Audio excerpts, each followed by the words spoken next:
Et à présent, j'accueille Laurence Baranski. Bonjour Laurence.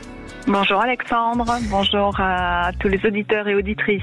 Bon, vous êtes en forme pour démarrer cette nouvelle semaine, Laurence? Oui, très, toujours le lundi après-midi. Bon, très bien. Alors je rappelle que vous êtes auteur de nombreux ouvrages, et notamment celui dont on a parlé récemment.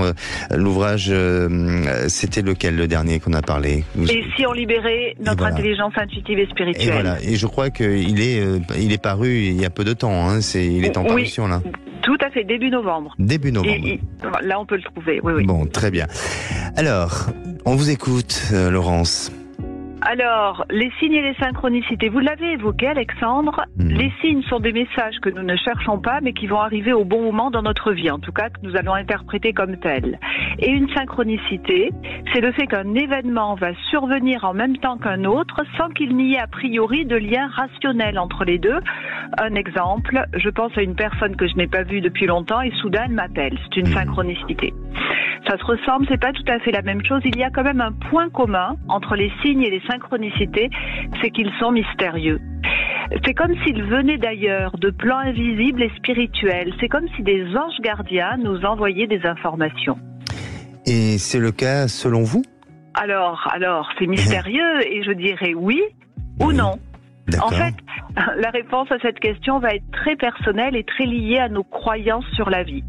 Si je crois par exemple qu'il existe une vie après la mort et que je le sens en moi, alors je peux tout à fait ressentir qu'un proche qui est décédé, qui veille sur moi, m'envoie des signes pour éclairer mon chemin et ce sera juste pour moi. Et il y a une autre explication.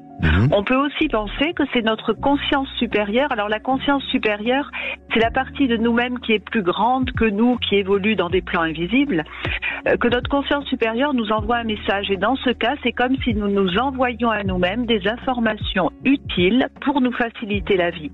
C'est d'ailleurs l'hypothèse de certains scientifiques, non ?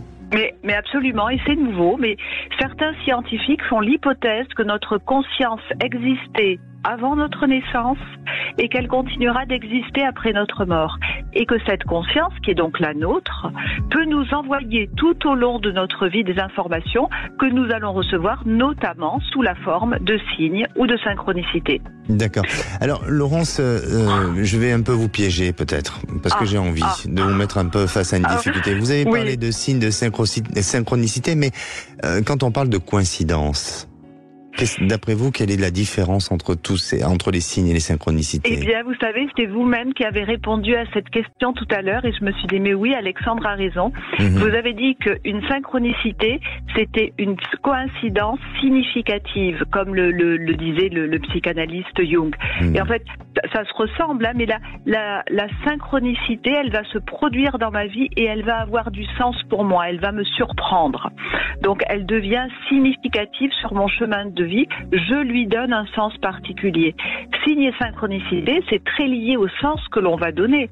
On peut passer à côté d'un signe parce qu'on lui donnera aucun sens et interpréter un autre signe. Donc c'est ça, vous l'avez dit. C'est l'idée de j'y mets du sens et ça a du sens pour moi. Et ça va influer sur ma vie. J'ai pas réussi à vous piéger, Laurence. Bon, non, mais c'est parce que vous m'aviez donné la réponse. Mais quel conseil vous pourriez nous donner, justement, pour travailler sur la synchronicité ou les signes? Oui, alors déjà, ça aussi vous l'avez dit, il faut se méfier, tout n'est pas signe et demain vous allez parler du discernement et le discernement est important quand même. Néanmoins, il y a des signes et des synchronicités, je proposerai avant tout d'écouter notre cœur.